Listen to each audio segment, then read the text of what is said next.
right, we changed locations to the shanty for warmer and quieter conditions. Hi, Dan. Thank you for coming today. Hi.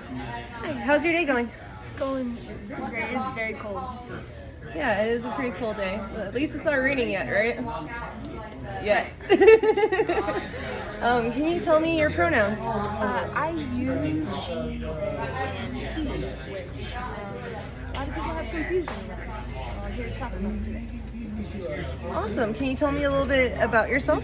I'm a percussionist, and I like to paint, and I work with children on the spectrum as a rehabilitator.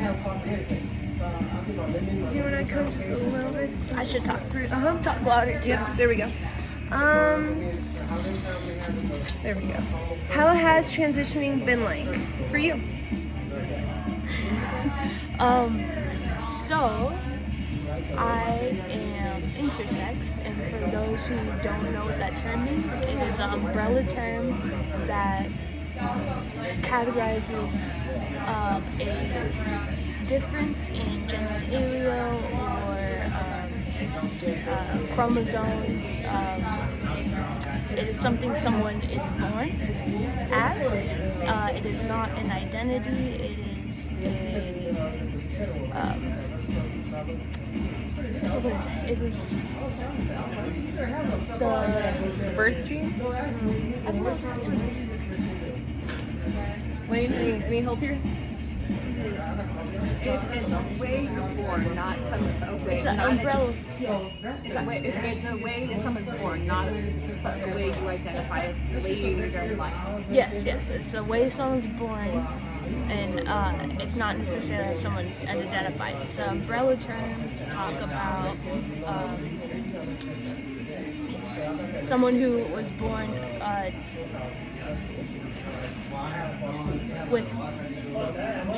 without traditional male or female characteristics.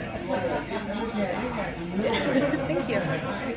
Why is it important to use the proper pronouns? It brings validation to it shows a sign of care and respect. It's like learning somebody's name. Like, you wouldn't. It's understandable if you don't want to learn somebody's name because you don't want to get to know them, but if you are going to ask their name, you're not going to go ahead and call them a different name immediately after. Like, it's just a sign of respect and acceptance. Why do you think it might be hard for some cisgender folks, or why they'd be bothered by the use of they/them pronouns? Learning is hard, and it can be embarrassing if,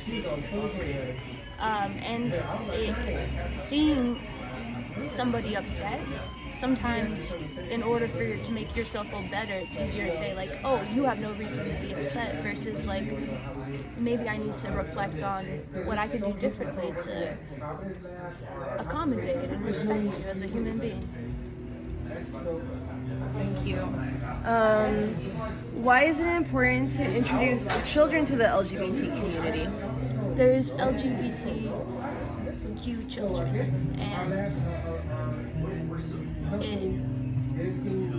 without that community, it can make somebody feel very isolated and alone.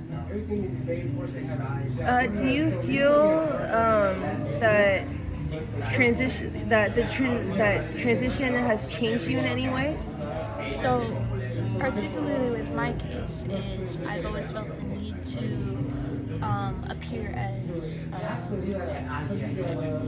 AFAB or a cis female, whether that is altering certain characteristics, which I'm not going to go into detail, or hormone supplements, but at this point in my life, finding a community where we are gender queer, I have the ability to accept myself, who I am, and all the lovely characteristics that make up who I am, and not needing to edit those. So the act of transitioning for me is essentially just being myself, whatever that looks like, or letting